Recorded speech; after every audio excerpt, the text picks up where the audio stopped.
If you've ever learned any group theory, you know that at least on the first pass through, concepts like cosets, quotient groups, and the First Isomorphism Theorem seem quite unmotivated and jargon heavy. Of course, formally you have to build up concepts one at a time in math, but let me show you that in fact, the First Isomorphism Theorem is a really intuitive idea about grouping elements together, and this very naturally leads to a definition of quotient groups.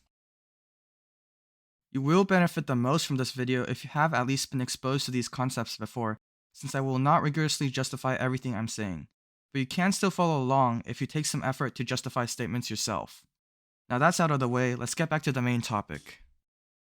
Imagine you're a frog in a pond. We can think of the pond as the group, which we call G, and in the pond are a bunch of lily pads, which are the elements of the group. In addition to the elements themselves, groups also come with the multiplication operation. Every time you multiply some element, let's call it G, by another element H, you get back an element G prime. Now remember you're a frog who sits on lily pads. If you sit on the lily pad labeled G, then you might think of multiplication by H as jumping from the lily pad G to the lily pad G prime. The analogy starts to fall apart if you think too hard about what it means to multiply two lily pads, but the emphasis here is the fact that multiplication by an element moves other elements around, or to put it in more mathematical terms, it permutes the elements of the group. This is a very important concept that is used throughout group theory. It is important here to note that the elements of the group are really the same as the jumps. For example, we treated H as a jump from G to G prime, but because H is an element of the group, there must be some lily pad labeled H. The fact that we treat them differently is just a limitation of the analogy. For the rest of this video, we will interchangeably use the terms element and jump. Thankfully, the other group axioms play well with this analogy. We have an identity element, which we call E, which sends any element to itself, so you can always jump from a lily pad onto the same lily pad. Each element also has an inverse, so if you jump from one lily pad to another, you can always jump back. Finally, the associative property tells us that if we make two jumps, we can treat it as one big jump. So here we could jump by H, which gives us Hg, and then jump by K, giving K times Hg. Or we could directly jump by Kh, giving Kh times G. We claim these three properties are exactly enough for us to jump freely around the group. For example, if we want to jump from an element G to an element H, we can first jump from G to E by the inverse G minus 1. Then we can jump from E to H. Finally, the associative property tells us we can treat it as a jump directly from G to H. If we wanted to jump from an element to itself, we would of course need the identity element. In this sense, these three axioms for a group is the minimum amount of structure we need to be able to freely move around the group. Now that we've explored how the group relates to the frog and pond analogy, let's look at maps between groups. Imagine there's another pond, which we call G prime, next to the one you're in, and your friend Thomas the frog sits in that pond. Now Thomas's pond may not look the same as your pond.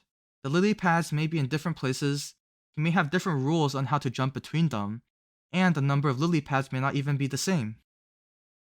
However, you still want to get an idea of what Thomas's pond looks like, taking advantage of the fact that you know your own pond very well. You devise the following strategy. You and Thomas both start on the lily pad corresponding to the identity element, the element we know for sure belongs to both groups. Suppose you and Thomas have an agreement, so that every time you jump, Thomas also does a corresponding jump. For example, if multiplying by G causes you to make this jump, then Thomas also does some corresponding jump, which we call G prime. Then we can write this as a function, which we call phi, which maps inputs in G to outputs in G prime, and translates your jumps into Thomas's jumps. The correspondence of the jumps then gives you a sort of correspondence between the lily pads in your pond and the lily pads in Thomas's pond. However, we haven't yet specified what the function phi can be, so right now it can be any function mapping elements in G to elements in G prime. In mathematics, you can't get things for free, so if we equip a set with an operation and a group structure, then we will also have to restrict the kinds of maps between groups we look at. Let me illustrate a potential problem that can arise if we just take any map phi. Again, you and Thomas start at the identity. Suppose you jump by multiplying by G and then jump again by multiplying by H. Thomas does the corresponding jumps by multiplying by G prime and then H prime. We then have phi of g equals g prime and phi of h equals h prime. However, we know that whenever we take two jumps, we can treat it as one big jump hg. But what does hg map to? If jumping by g and then h is the same as jumping by hg, then it would be very reasonable to expect that Thomas's corresponding jump, phi of hg, should be the same as jumping by g prime and h prime, or that phi of hg equals h prime g prime. However, right now phi is any function and can map the element hg to any element in g prime, so what we expect may not happen. Then we say this map does not necessarily respect the multiplication operation of the groups. To fix this, we restrict ourselves to maps that satisfy the extra rule phi of hg equals phi of h times phi of g. This special type of map is called a group homomorphism, which is really just a fancy way of saying it's a map that respects the multiplication operation of the groups. While homomorphisms allow us to say much more about maps between groups, it also severely limits what kinds of maps we can talk about, which is the trade-off. Now we return to our original goal, which is to understand what Thomas's pond looks like using what we know about our pond. Now we have a map phi along with the extra rule that tells Thomas how to jump when we jump, which sets up correspondences between elements. Thus far, every time we jump to a different element, Thomas also jumped to a different element, which may not always happen. Consider the map which takes every element in your group to the identity in Thomas's group. No matter where you jump in your pond, Thomas will always stay at his identity. I leave it to you to check that this map is indeed a homomorphism. This means that we can't always expect our maps to give a nice one-to-one correspondence between the lily pads in your pond and in Thomas's pond. The main question that remains is what we can say about the relationship between your pond and Thomas's pond if we don't have a one-to-one map. And this is exactly what will lead us to the First Isomorphism Theorem. Let's restrict ourselves to a case where we know the map will not be one-to-one, the case where Thomas's group is smaller than ours. We will also place an additional restriction. We want our map phi to be surjective, or that phi can output every element of g prime. This just means that just by doing corresponding jumps, Thomas can reach every lily pad in his pond. Now you may notice that the surjective condition already implies Thomas's group is not larger than ours, since functions cannot map one input to multiple outputs. We will see later that it is easy to generalize to the case where the map is not necessarily surjective. We will need two additional facts about homomorphisms. The first one is that identity always maps to identity, and the second one is that inverses map to inverses. So if g maps to g prime, then g minus 1 maps to g prime minus 1. I leave these as an exercise for you to show. Since Thomas's group is smaller than ours, at least some of our elements must map to the same element in Thomas's group. In particular, let's assume that multiple elements in our group map to the identity in Thomas's group, say E and K. We will justify this assumption in a bit. I leave it to you to show that these elements that map to identity in fact form a subgroup. Let's call this subgroup K and draw a big circle around the elements it contains. Now, what makes this subgroup so special? Say we want to know how we have to jump in order for Thomas to jump from the identity to another element, say g prime. Remember we said the map is surjective, so we know there's at least one element g in our group which maps to g prime. So if we jump from the identity to g, Thomas will jump to g prime. But now, if we jump to some element in k first, Thomas still stays at identity, so multiplying by g afterwards still causes Thomas to jump to g prime. This means that if we multiply every element in k by g, we get some kind of element that maps to g prime.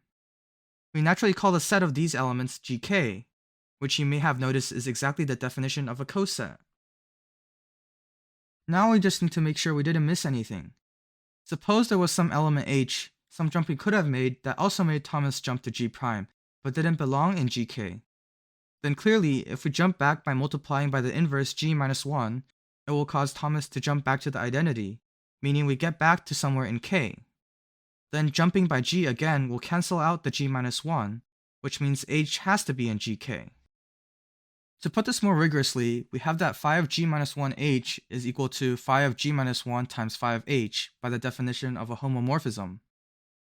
Then phi of g minus 1 is g prime minus 1 since inverses map to inverses, and phi of h is g prime, so the whole thing is equal to identity. That means g minus 1h belongs in k. then G times G minus 1H, which is equal to H, has to belong in GK. In this case, that would mean H is either the same as G or GK. Thus, every element that maps to G' has to be inside the coset GK. In summary, we have a subgroup K of elements that we can jump to for which Thomas does nothing. Then if we want Thomas to jump to any different element G', we just have to jump to any element in GK, which we get by multiplying elements of K by G, where G is some element that maps to G'. Are you starting to see a correspondence? Moving between lily pads in Thomas's pond is equivalent to moving between these big circles in our pond. Moreover, for any lily pad in Thomas's pond, we can find our equivalent big circle by translating K by the right element. And since every element in our pond maps to something in Thomas's pond, we know for sure every element in our pond belongs to one of these big circles, or cosets. The important thing to note here is that if I have two elements, for example, that map to the identity in Thomas's group, then I have two elements that map to any element in Thomas's group. This means we can divide our group evenly into these subsets of two elements, where the number of subsets is the number of elements in Thomas's group, which actually leads to another extremely powerful theorem called Lagrange's theorem, which I won't expand upon here. This is why we were able to assume multiple elements map to the identity, since if only one element mapped to the identity, then only one element in our group could map to each element in Thomas's group. But that's not possible since we assume Thomas's group to be smaller than ours. However, there is a potential problem that could arise from this. What if I had a 3-element group that mapped into a 2-element group? There is no way to evenly divide 3 elements into 2 sets. Turns out that this is because in this case, there's no way to have a map that is simultaneously a homomorphism and surjective, which you can check with some effort. But returning to our previous discussion, this gives a very nice one-to-one correspondence between the elements of Thomas's group and our cosets, so we might think that we can put all our cosets into a new group. We can in fact do this, and this is exactly defined as the quotient group G by K. The reason we call it a quotient by K is because every element in K is in a sense killed and sent to the identity in Thomas's group. At this point, the first isomorphism theorem becomes a very intuitive statement. For every surjective homomorphism from a group G to another group G', we can divide the elements of G into small cosets as we did above, which form a group themselves and correspond one-to-one with the elements of G'. So the theorem really is just about grouping elements together to create a one-to-one correspondence. As promised, let's generalize this to the case where a map is not necessarily surjective. In the case where Thomas cannot reach all the elements in his pond by the corresponding jumps, we can simply restrict Thomas to the part of the pond he can reach, so the map is surjective again. Again, I leave it as an exercise to convince yourself that the part of the pond he can reach is a subgroup of his whole group. Then, the full statement of the first isomorphism theorem says the one-to-one correspondence is with the subgroup of G' Thomas can reach with his corresponding jumps, which we call the image of the homomorphism, or Im-phi. While I aimed for this video to be digestible to those who aren't necessarily too familiar with group theory terminology, there are a few points I want to address for those who are learning it formally. The natural next question to ask after this is, when can we take the quotient of a group? As you may have noticed, the K we defined was the kernel of the homomorphism, which has the very special property of being a normal subgroup, which turns out to be crucial. If we have any subgroup H of a group G, we would like the cosets to have a group structure, which means having multiplication. This means given cosets AH and BH, we want the product AH times BH to be another coset, ideally the coset ABH. Think about why. Here's a hint. Like before, consider the map from the group to itself, where every element in H maps to the identity. Then every element in AH maps to A, and every element in BH maps to B. Then what coset maps to AB, and why does that mean we want AH times BH equals ABH? But for this to be true, we can see we want HB equals BH, which you can roughly see allows you to change the order. But this is the same as writing H equals BHB minus 1. Since we need to be able to multiply any two cosets, we need H equals GHG minus 1 for any G in the group, which is exactly the requirement for being a normal subgroup. Alright, that's enough yapping from me.